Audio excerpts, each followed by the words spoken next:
You're listening to the Body Contouring Academy's Proven Profits podcast, where you'll learn simple, actionable strategies from real-world, wildly successful body contouring professionals to help you generate more revenue, realize the profits you deserve, and create the life you desire. I'm Shannon Schimmel. And I'm Kay Overly, and we're your hosts of the Proven Profits podcast. Welcome back to the Body Contouring Academy's Proven Profits podcast. Kay here with Shannon. In today's episode number 22, we're uncovering how to master the number one sales secret and become the number one provider. It's follow-up made easy. To grow and succeed in sales, you must embrace the art of follow-up and become very skillful at it.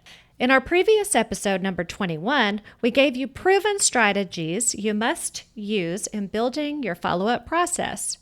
If you missed it, be sure to tune in so you have the foundation needed for this episode. We explained that most sales professionals have to work through some emotional barriers prior to developing the skill for follow-up. Developing and implementing a follow-up process based on proven principles will be a game changer for you. If you follow up right and follow up on a consistent basis, you'll win big. Since 64% of businesses admit they don't have any organized way to nurture their unsold patients, and if you do have a system, you'll be sure to be a top-tier body contouring provider. We're going to make it easy for you to do that. Today, we'll provide you with the essential elements we use in our medical spa in designing our follow-up systems, our immediate follow-up system and our long-term follow-up system. And we'll unveil our 30-day model of follow-up so you can put it to use in your own practice immediately. Let's start with the immediate action you need to take. Your immediate follow-up system should include some form of follow-up the day of the unsold consultation, that same day of the visit. We recommend using an email because you'll want to include several elements in your communication, and it tends to be a bit too long for a text message. These are the elements that you should include in your same-day follow-up. Follow these steps. Express gratitude to the patient for her time spent. This communication should feel personal. Make mention of the patient goals and concerns. You should summarize your recommendations for her primary concern and your recommendations for all of her concerns. This communication should contain another pitch about why you are the best choice. You should advise the patient of the next steps, then end the communication with a call to action. Be sure to tell the patient before she leaves your office that you'll be sending this email and describe it briefly for her so she'll know what it will contain. We recommend sending a short text message to the patient after you send the email. You could send a message like, "Hey Christy, this is Shannon from Sculptaway. I just sent you an email your way. You may need to check your spam folder too. We'll talk again on Thursday. Beautiful wishes." Did you notice how she took this opportunity to remind the patient of the next step? The days immediately following the consultation are the most critical and can be the most productive. We recommend an intense follow-up within the first 21 to 25 days or so, which we refer to as immediate follow-up. The unsold consultation kicks it off, so day 1 of these 21 days is the day of the consultation. Here is our immediate follow-up model. We use a 5 to 6 touch, 30-day model. Contact 1 is on day 1. It's that email we've been discussing with the short text. Contact number 2 is day 2 to 3. We place a phone call and leave a voicemail if we do not reach the patient.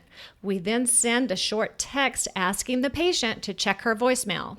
Contact number 3 is on day 3 to 4, and this contact comes into play only if we did not successfully make contact with the patient in contact 2. If we did speak with the patient, we'll skip this step. So you're going to place a phone call and leave a voicemail if you don't reach the patient, and send a short text announcing the voicemail. Contact number 4 is on day 8. We send a text asking the patient if she's okay and citing the agreement upon the next step. Contact number 5 is on day 14. We call the patient, we leave a voicemail if we can't reach her, and we send a short text announcing our voicemail. Contact number 6 is day 20. We send a text message to the patient asking if she decided yet. Then this closes out our frequent and intense follow-up process. Now, obviously, if we make contact at any of these points, it changes the model. But this is the model if you don't make contact. Let's move now to our long-term follow-up model, and that's if your patient didn't buy it during this immediate follow-up period. Our long-term follow-up model consists of varying forms of monthly contacts. Use calls, emails, and texts. We also send nurturing emails, and we talked about nurturing emails in our episode 11. If you haven't heard it yet or you need to review it, go ahead and take a look-see. Now a little bit about forms of contact. Phone calls, texts, emails. You should be using all 3 forms of contact, but we have our opinions on each. Phone calls are our most preferred because nothing comes even close to a conversation with the patient. After that, text messages, and they're good too. Text messages are great because they have a 98% open rate, which beats phone calls and emails. And so finally, emails. Here's some problems with emails. They can get spammed and then the patient will never see them. They can also be overlooked because most people receive more than 50 emails a day. And that's probably why the email open rate runs only at about 20%. But all that being said, you should incorporate emails in the mix, especially when you want to include a lot of text. That brings us to your action step for this episode. Use the 5-touch 30-day immediate follow-up model that we provided and create your own immediate follow-up model. Then utilize the information we gave you about long-term follow-up and create your own model. Finally, implement both of these models in your practice and start following up and winning those unsold consultation patients now. That's it for today's episode. Stay tuned to learn more, or better yet, hit subscribe so you don't miss a single episode. Bye for now from Kay and Shannon at the Body Contouring Academy's Proven Profits Podcast.